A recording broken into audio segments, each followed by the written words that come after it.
It's official. Dwyane Wade, the best player in Miami Heat franchise history, is officially a member of the Basketball Hall of Fame. We give you our thoughts on Wade's induction speech and my takeaways from Springfield, as well as how the James Harden saga in Philadelphia could impact the Heat. All that and more in today's episode of Locked On Heat. You are Locked On Heat, your daily Miami Heat podcast.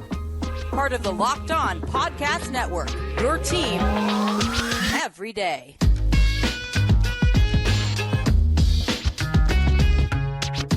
All right, welcome to Locked On Heat, your daily podcast on the Miami Heat. I'm Wes Goldberg. Joining me as always is David Ramil.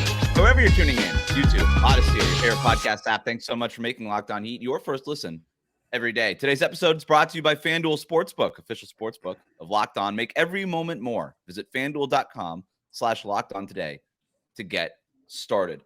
We're going to touch on Dwyane Wade's, the highlights from Dwyane Wade's Hall of Fame speech, and then later in the show, we'll get to the Heat playing on Christmas, and then what the Sixers' decision on how to handle the James Harden trade situation, how that could impact maybe the Blazers, Portland, and of course the Miami Heat. We're going to get to all that in a minute. But David, you're in Springfield at a hotel room, obviously, from everybody watching on YouTube here.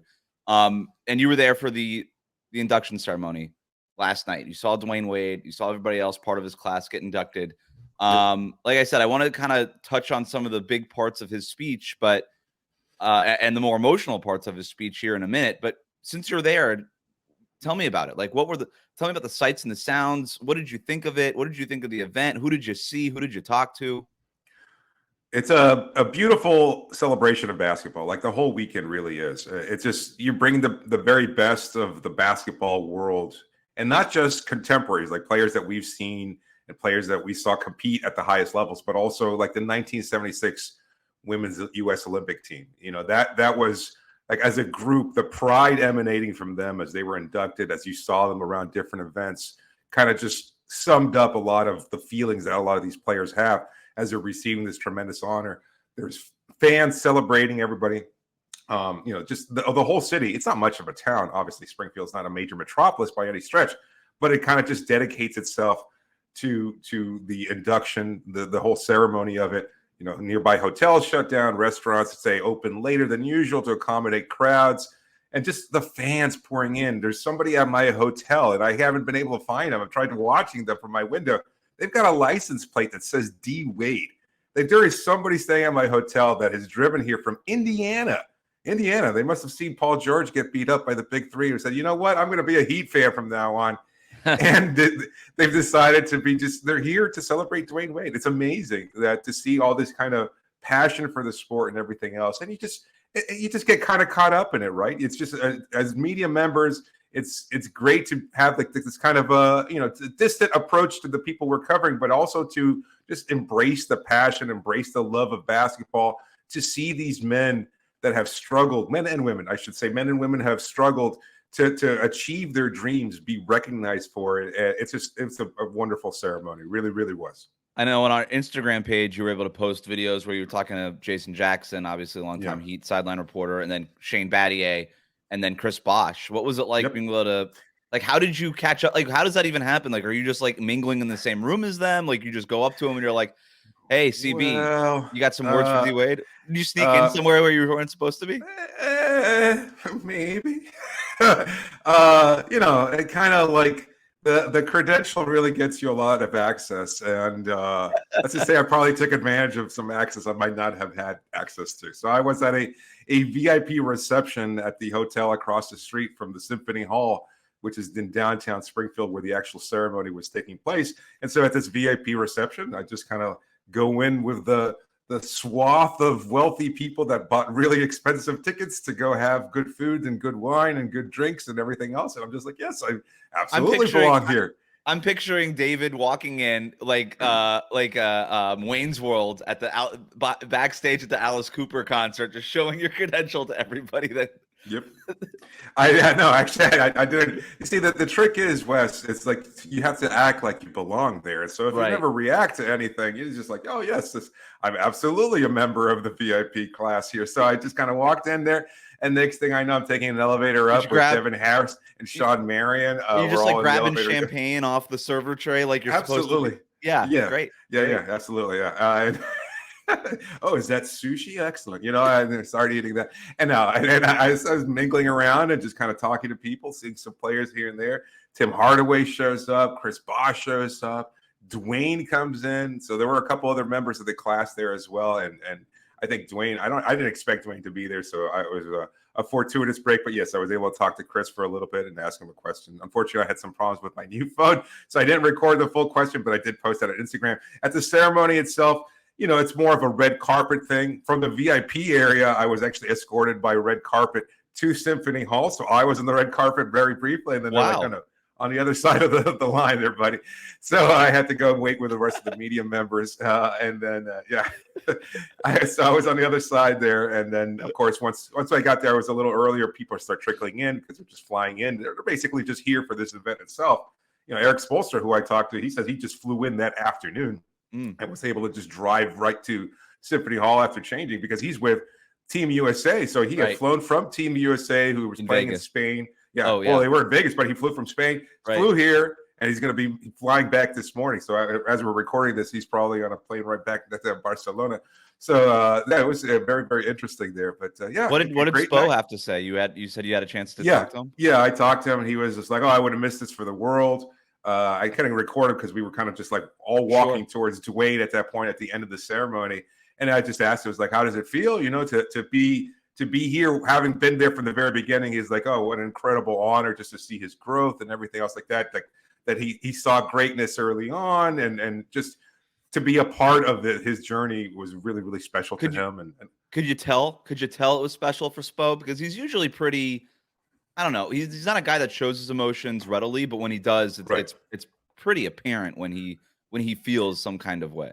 Yeah, I don't think it caught him off guard the way other emotions have. Like sometimes, especially after the bubble or after a tough loss or something like that, like the emotions just kind of well up.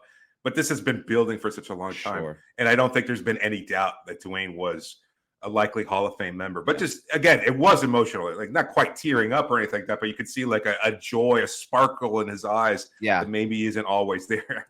We cover him almost every day during a long, long season, long, grueling season. And after a while, the kind of light in your eyes dims a little bit, especially from the coaching perspective, a lot of late nights, and he's got his family to deal with and everything else like that. So when he's answering questions like, how do you bounce back from this tough loss? Like it's like the same answers all the time. So like a glazed look. Yeah. Like he's just on autopilot. But for something like, but you're right. Like when something does inspire him, there is a sparkle in his eye. You could tell, okay, I'm having joy answering this question, or there's joy talking about this, or sometimes anger when he's talking about coaches getting fired that he knows, and he's he'll start just talking about that. So to see that, you could tell like that. I think that's really important because while we have done Dwyane Wade Week, one of the things that really struck me with all the interviews and everything that we've done, whether it was Antoine Walker, Udonis Haslem, Izzy, Sedano, like whoever we were talking to, everybody kept coming back to that bond between Spo and D Wade and how important that was. Not just for Spo's career, you get a chance to coach a future Hall of Famer. You're going to look much better as a coach in the NBA, but also he'll for be there D-Wade. Someday. Yeah, he'll be there someday. Oh, for sure. I mean, that's the thing. Like in talking to Spo, I wanted to ask him, but how he hates talking about himself that way. But this is the next stop for him. Like we're seeing Greg Popovich being inducted, even as he's getting set to coach Victor Wembanyama next season. But Eric Spoelstra will be here. I think. Jason Jackson told me you have to be in the coaching ranks for 25 years. I think that's okay. But you don't have to be retired. Okay, that's interesting because I was kind of wondering how Pop had been inducted despite he's still active. He's still being active, right? Yeah. So 2008 was his first season. I don't know if they count assistant coaching. Now that's the thing too. Like how far back do they go? If they go to 2008, then we're looking at 2000, the class of 2033. Still 10 years away. If they go back to when he was an assistant, then it's not even a real year. That doesn't even feel like it. It's like it doesn't exist. But yeah, I know. We'll all be in flying cars by then, Wes. Right. It should be fine. Yeah, our podcast will just be synced up to your brain at that point. That's right. I'll be sitting in a nice vegetative soup of proteins as my thoughts get directly downloaded onto the interwebs. Let's talk about the highlights of Dwyane Wade's Hall of Fame speech, the emotional moment with his dad. We want to talk about all of that here on Locked On Heat. First, a word from our partners. Today's episode is brought to you by FanDuel. Football season's about to kick off, and FanDuel is giving you the chance to win all season long because right now, When you bet on a Super Bowl winner, you get bonus bets every time they win the regular season. Just pick any team to win the Super Bowl. Go Dolphins. And you'll get bonus bets for every victory. You can use your bonus bets on spreads, player props, overs and unders, and more. So visit FanDuel.com/lockedon and start earning bonus bets with America's #1 sportsbook. That's FanDuel.com/lockedon.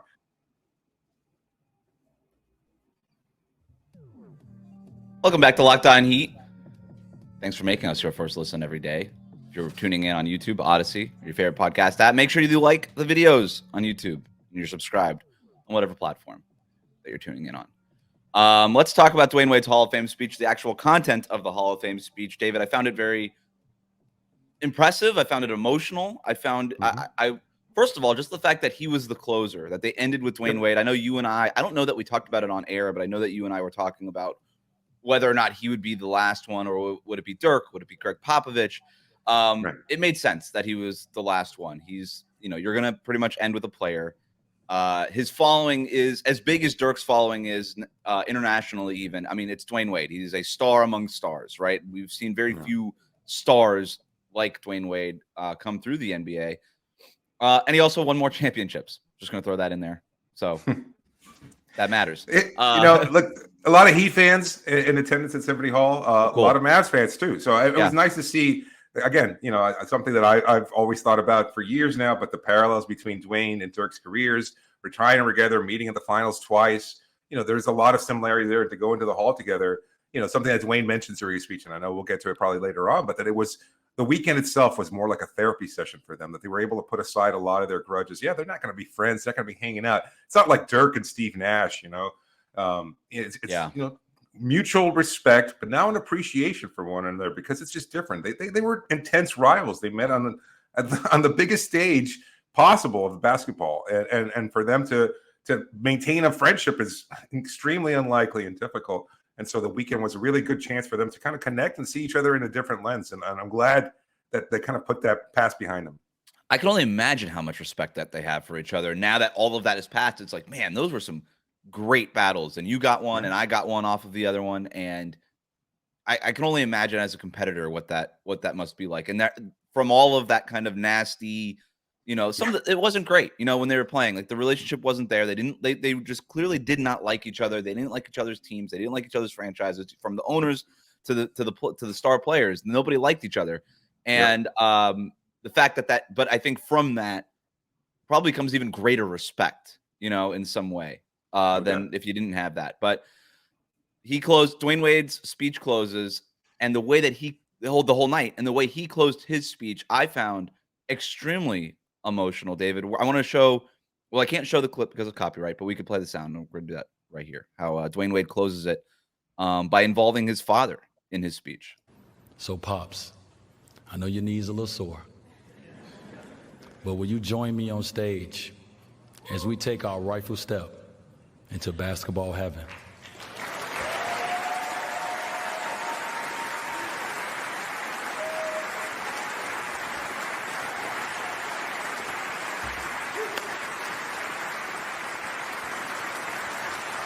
This one right here, this one is for my father.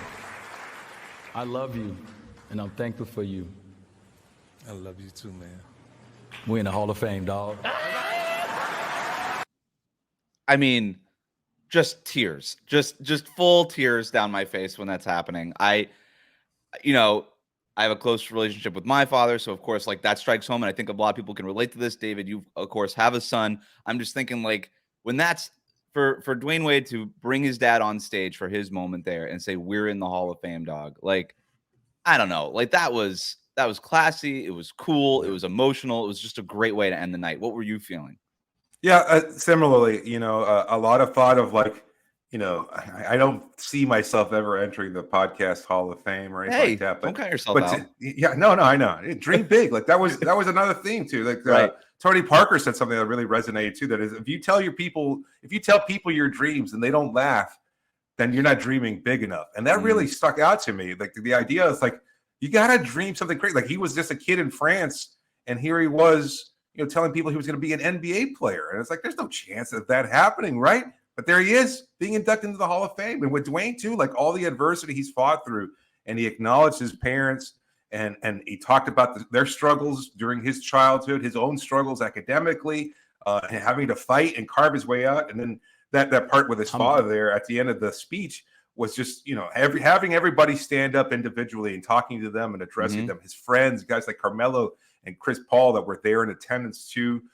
His wife, obviously, his son and daughter that were in attendance. His so many different people that had been a part of his journey, but his dad who had helped him, and he talked about that, like taking Dwyane, little Dwyane out, and that he hated being called little Dwyane, right? But he was taken to all the different courts to go up against grown ass men. That's what Dwayne's words, and just probably playing in games that he shouldn't have been playing in, right? Like, right. So just as a father, to think that you can, you never know, right? If you're making the right decisions for your son or your child, and you try your best and you push them in a certain direction, or you kind of just let them migrate towards what they love. And my son's only 4, so I'm still way too early for all that. But sure, no, I'm not really. Like, how early was Tiger Woods out on a golf course with his dad, right? So it's like, at some point you kind of start steering them towards the things that you think are going to push them towards excellence. You want them to grow, to reach the highest pinnacles that will make them happy and make them fulfilled as a person. And to see Dwyane be appreciative of that moment was undoubtedly special for me as a father, and for almost all of us as just children, to be able to appreciate our parents this way. Yeah, so absolutely. Relatable. And then I found the whole part. I'm going to play a little bit of it here. The sound. I'm thankful for Travis Diener, Robert Jackson, just going through talking about his teammates from Marquette, Quentin early Richardson, parts of his career. Butler, Lamar Odom. Guys that were all there. Jones, yeah, they're all there, right? Mourning. I mean, you can see the people that just came out and supported him.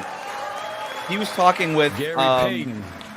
He was talking with Anthony Chang from the Miami Herald. One of the things he's proudest of little brother, is Mario how Chalmers. many people still support him and how many relationships he still has from his days in the NBA. Allen, to name a few.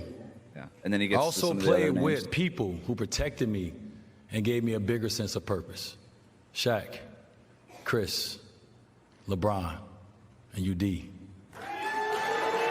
Love that UD's the last one.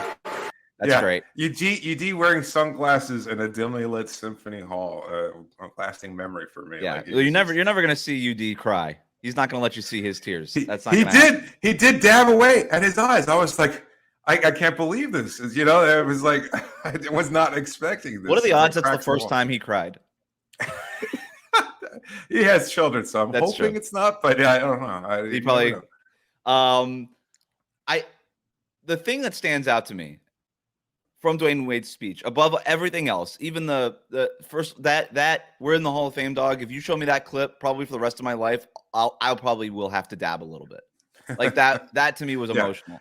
Weed-producing. It's just one of those things. But what stood out to me was how unselfish Dwyane Wade's speech was.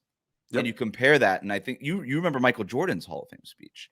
It was a disaster. It was an absolute disaster. And that's Dwyane Wade's hero, right? Like, and I don't think anybody would look at Michael Jordan's speech and it's like, that's how it's done. Let me do that. No, not at all. For people who don't know, for listeners, I mean, Michael Jordan basically sat on the stage and used it as basically a roast of everybody who's ever played against him or talked to him, or even everybody, everything he's ever took personally. And he just it was not at all graceful. No, I can only imagine having been there. Like, you're uncomfortable. Like, either you're sitting next to a person that he's talking crap about, or like you are that person. You're like, oh, okay, this MRFer still hates me. Clearly, like he's using me as fuel, and he's here. I mean, look, that was D Wade's hero. It was D Wade's hero, and D Wade takes the exact opposite approach, saying for sure, naming all these teammates that he played with, even back to his Marquette days, talking about how the we of all of it, right? The teammates, the coaches, the organizations, going out of his way all weekend, at least from the Instagram clips and the things on social media, to talk about the Miami Heat and Miami. We're here, 305 Wade County. It's us. We're here. The fans addressing them. We're doing addressing them before, during, and after his induction speech. And then closing, loud audience. Yeah. And his last words of his speech was, "We're in the Hall of Fame, dog." Talking to his dad, of course, but we. I'm not I'm in the Hall of Fame. Not that we're in the Hall of Fame. And it was striking to me. And it's the reason why so many people show up for D Wade at the Hall of Fame. It's the reason why the Heat could put out a call to former teammates and coaches and people that know him and could put together a 7.5 minute video of just people saying thank you, Dwyane Wade, or congrats, Dwyane Wade, or whatever it was. Players that were here for like a year, maybe a couple in some cases. And it was just a lasting impression for them to be able to play alongside one of the greats. And during the press conference the day before, I got a chance to ask him about, a theme that we talked about all this week is, the versatility of Dwyane, but also the fact that he's had to sacrifice in order to accommodate these different players. And I told him, I said, I don't think it's something that's talked about a lot, but it's been an underlying kind of theme throughout your career. And he's like, I think it should be one of the pillars of my career. One of the things that's talked about the most. The quote that's gone around is I've been Robin, I've been Batman, that kind of thing. Yeah. Because that was in response to my question. And it was just like to show how much it means to him to have been able to kind of flex and morph throughout his different career phases, to be able to be a good teammate and also a winning teammate really stood out in terms of like just when you think back on his career, I think that's what he thinks back on the most. Right. It's just the fact that he was able to win at the highest level and be accommodating and different throughout these different stages of his career. It is striking how alone Michael Jordan seems these days, right? Oh my God. He just seems so alone because he's alienated he's a bitter old man who alienated basically not everybody, not only the people his opponents, but people that he played with, people who he won championships with, and Scottie Pippen, and that is not going to be how Dwyane Wade gets old. That's just it's very clearly not going to be how he gets old. Can you imagine if Dwyane started talking about LeBron the way Scottie has been recently talking about Michael? I mean, no, it's just I can't imagine Dwyane like dating LeBron's son or something like that. Like that's like.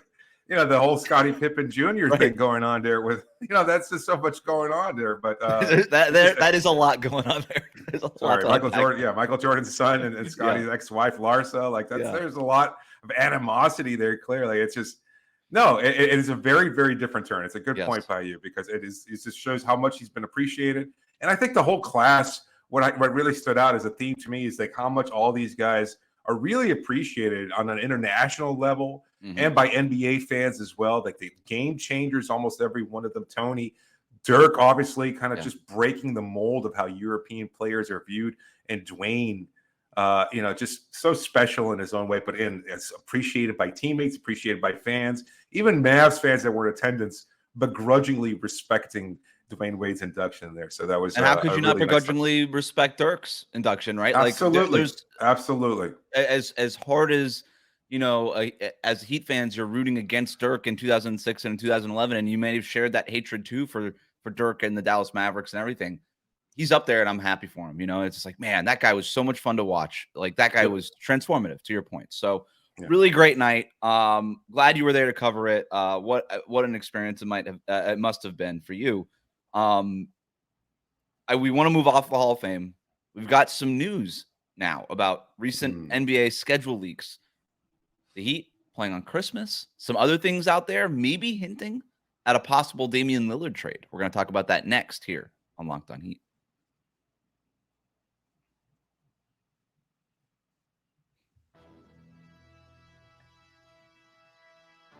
Thanks for making Locked On Heat your first listen every day. Make sure that you're subscribed on YouTube and on your favorite podcast app.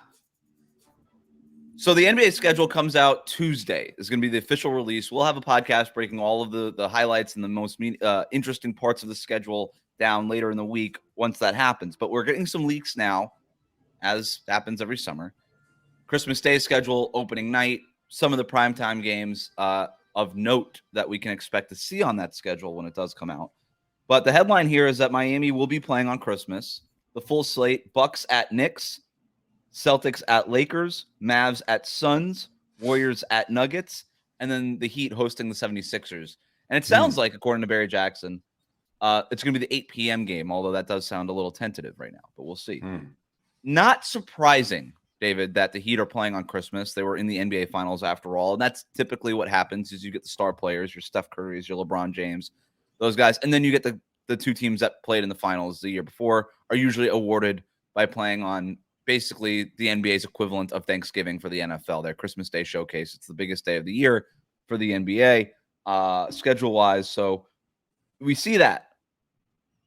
Very cool. 76ers, that'll be interesting. We'll get to some 76ers and James Harden stuff here in a second. But further leaks, Shams later reporting, February 27th, Miami at Portland. That's going to be a TNT game.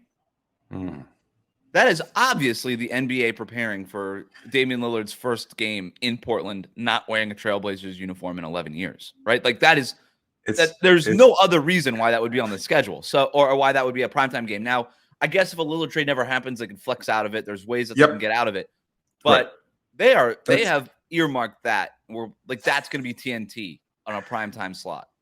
Right. Yeah. That's probably another game that they could slide in there or, adjust the schedule somewhat to accommodate. But I don't think there's any doubt that they're anticipating that to be a highly watched game because of some obvious tension there. Even if the trade, for whatever reason, isn't finalized, even if that's just Dame there to kind of showcase his talents for a team that he's interested in playing for, we'll see how it happens. But I think it's very interesting that of all the things that's leaked out, that's one of them. So, well, can I tell you one other interesting part of it? Yeah, it's after the trade deadline. They made sure that is interesting that the Heat would not visit Portland until after the trade deadline. So it could take some time. They're telling you, hey, if this goes all the way up to the deadline, we are getting this game. We are getting this Damian Lillard game with our partners at Turner. We're going to play it on TNT. We're getting this game if it happens. So they are prepared. I think the NBA wishes that this thing was already done so that they're obviously anticipating that if you were to basically give the NBA, if you were to get the NBA drunk and ask the NBA, do you think a Damian Lillard trade is going to happen? Drunk NBA would say, yeah, I think it's probably going to happen, right? Yeah, it just kind of confirms what we've been talking about. Like league circles are all kind of in agreement that Dame to Miami is probably going to happen. It's just a matter of when and for what. Yeah. Speaking of, Woj recently reporting that the 76ers are taking James Harden off the trade. By the way, James Harden, the timing of this dude with the leaked everything, all the news involving James Harden. This was obviously the Sixers leaking it to Woj. But the first Harden leak saying, hey, maybe I'm going to go to Houston on Christmas. Yep. And then on the night of the Hall of Fame enshrinement, doing that, it was just, I don't get it. Whatever. Woj reporting that the 76ers are taking James Harden off the trade market. Harden basically isn't happy about it. Do you think that this has any impact on how the Blazers can handle Dame's situation, David? Well, I mean, I did text you like when it first happened or the news broke, and I'm like wondering, it's from what I'm seeing, and I haven't done a deep dive, and I know that people are obviously much more plugged into on the Sixers side of things, but it seems like just Morey was unhappy with whatever trade packages were being offered, and we're hearing a lot of backlash in response to Miami's or alleged or reported trade package. Tyler Hero's not that good. No player in Miami's roster is that good. Those picks, on and on. We've been talking about it for weeks. So my thought process is, could Portland do something similar and just say, you know what? It's nice that Dame requested a trade. We're just not going to honor it. We're not going to do anything about it. We're not going to take any more calls. We don't like the fact that Miami's lowballed us, and we're just not going to entertain that. And then publicly, and then leak it to Woj, and basically say, like, that's the as they have many other things. Yeah, you don't. If to take James Harden off the trade market, you don't have to report anything. You could just stop taking phone calls about James Harden. You don't have to do that. Right. So to publicly signal, this isn't signaling to other teams. This has nothing to do with the other 29 teams. The other 29 teams are not finding out now that they're not trading for James Harden. This is signaling to James Harden. This is the Sixers telling Harden publicly, hey, this is us posturing. Your move, buddy. Show up. Like, we don't want to trade you. We don't want to trade you. So we're going to say it publicly. We're not trading you. So now that's their public stance, and it kind of strengthens their stance. Could it be a wake-up call to the Clippers to say, hey, pony up? What you've said before. It could be a little bit. We've the seen this problem before, with the Clippers right? is I don't know what they can pony up. They have no picks. They got nothing. Like, it's like well, that's what people are saying about Miami, right? Like, trade Paul George, I guess. But to your point, here's the biggest difference. And I was asked this too after this happened. People, can Portland do the same thing? The biggest difference between the Sixers and the Blazers, with dealing with their star point guards. The Sixers don't want to trade James Harden. The Sixers never wanted to trade James Harden. They want to have James Harden. They just don't want to give him a massive contract, but they want James Harden on their basketball team. Right. The Blazers don't want The Blazers want to trade Damian Lillard, and they could say publicly everything that they want to say. Joe Cronin, Blazers fans could be, no. Look at his comments. He wants Damian Lillard to retire with the Blazers. Okay, cool. Why'd you trade Josh Hart at the deadline? Why'd you tank for the last 2 years?